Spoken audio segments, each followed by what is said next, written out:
Let's get the take now from Dr. Bill Chris and Mike Gillespie standing by to tell us about what they think of these All particular right, thank you for that. here, Appreciate it, guys.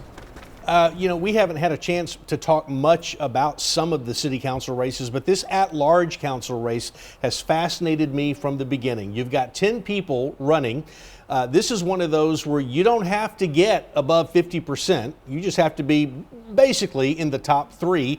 And there's only one incumbent running. Yeah. How is this all shaking out for you? Well, and the one incumbent is getting defeated. Yes. Is what's really strange about it.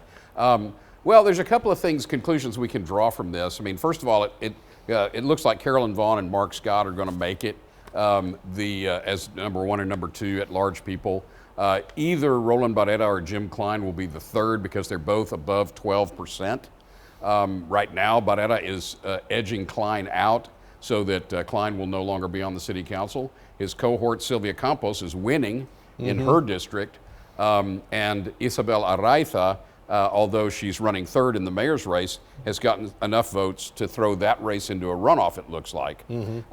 One thing we can say from looking at the at-large city council race and the at-large school board race is that with all of the muscle that the Republican Party is flexing locally and statewide, the endorsement of the Republican Party for the first time of candidates in these nonpartisan city council and school board elections has not yielded any fruit. The only person in either of those races that was endorsed by the Republican Party and is winning is Carolyn Vaughn.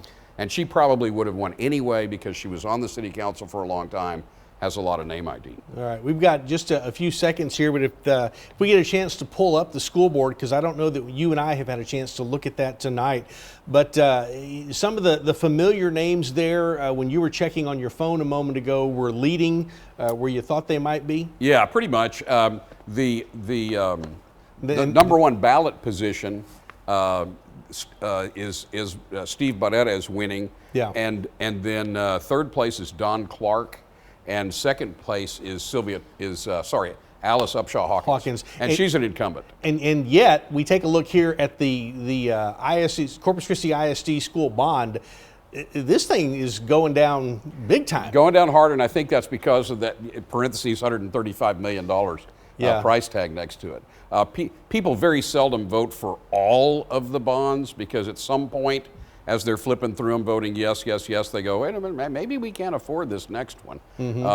So that's just the way voters behave. And here are some of the names we were looking at and mentioning earlier. They're running for school board. Yeah, Penny Kaminsky was the candidate that was endorsed by the American Federation of Teachers in that single-member district race, District 2, and she is behind right now.